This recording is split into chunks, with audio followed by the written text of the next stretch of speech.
ஜம்மு காஷ்மீர் ஒப்பந்தம் 1947 ஆண்டு அக்டோபர் 26 நாள் ஜம்மு காஷ்மீரின் மகாராஜாவான ஹரிசிங் தனது சமஸ்தானத்தை இந்திய அரசாங்கத்துடன் இணைக்கும் இணைவு ஒப்பந்தத்தில் கையெழுத்திட்டார்.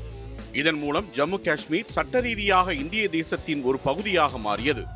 ஆகஸ்ட் 1947 இந்தியா சுதந்திரம் அடைந்தபோது இந்திய துணைக்கண்டம் இந்தியா, பாகிஸ்தான் என 2 தனித்தனி நாடுகளாக பிரிக்கப்பட்டது. பிரிட்டிஷ் ஆட்சி முடிவுக்கு வந்தபோது 560க்கும் மேற்பட்ட சுதேச சமஸ்தானங்களுக்கு எந்த நாட்டுடன் இணைவது என்பதை அந்தந்த ஆட்சியாளர்களே முடிவு செய்து கொள்ள வாய்ப்பளிக்கப்பட்டது. ஜம்மு காஷ்மீர் இந்தியாவுக்கும் பாகிஸ்தானுக்கும் இடையே அமைந்திருந்த ஒரு முக்கியத்துவம் வாய்ந்த பகுதியாகும். இந்த சமஸ்தானத்தில் மகாராஜா ஹரிசிங் ஆட்சி செய்து வந்தார். இந்த சமஸ்தானத்தின் ஒரு பகுதியான காஷ்மீரில் பெரும்பான்மையான மக்கள் இஸ்லாமியர்களாகவும், இன்னொரு பகுதியான ஜம்முவில் பெரும்பான்மையான மக்கள் இந்துக்களாகவும் இருந்தனர்.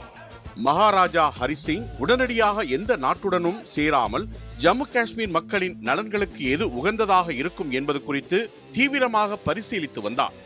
மகாராஜா முடிவெடுக்க தாமதித்த நிலையில் அக்டோபர் 22 அன்று பாகிஸ்தானின் ஆதரவு பெற்ற பழங்குடியின போராளிகள் காஷ்மீருக்குள் ஊடுருவத் தொடங்கினர்.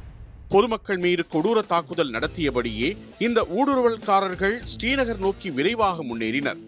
மகாராஜா ஹரிசிங்கின் உள்ளூர் ராணுவத்தால் இந்த தாக்குதலை சமாளிக்க முடியவில்லை. ஸ்ரீநகர் வீழ்ந்தால் மகாராஜாவின் அரசாங்கம் கவிழ்ந்து மாநிலம் பாகிஸ்தானின் கைகளுக்கு செல்லும் நிலை ஏற்பட்டது. இதனால் மகாராஜா ஹரிசிங் இந்தியாவின் உதவியை நாடினார்.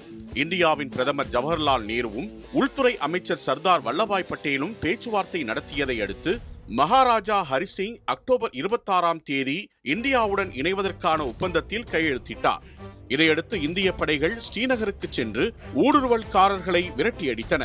முதலாவது இந்தியா பாகிஸ்தான் போராக உருவெடுத்த இந்த நிகழ்வு ஐநா தலையீட்டை அடுத்து முடிவுக்கு வந்தது. இருப்பினும் இந்தியா பாகிஸ்தான் இடையே காஷ்மீர் பிரச்சனை தொடங்க இந்த நிகழ்வே முக்கிய காரணமாக அமைந்தது.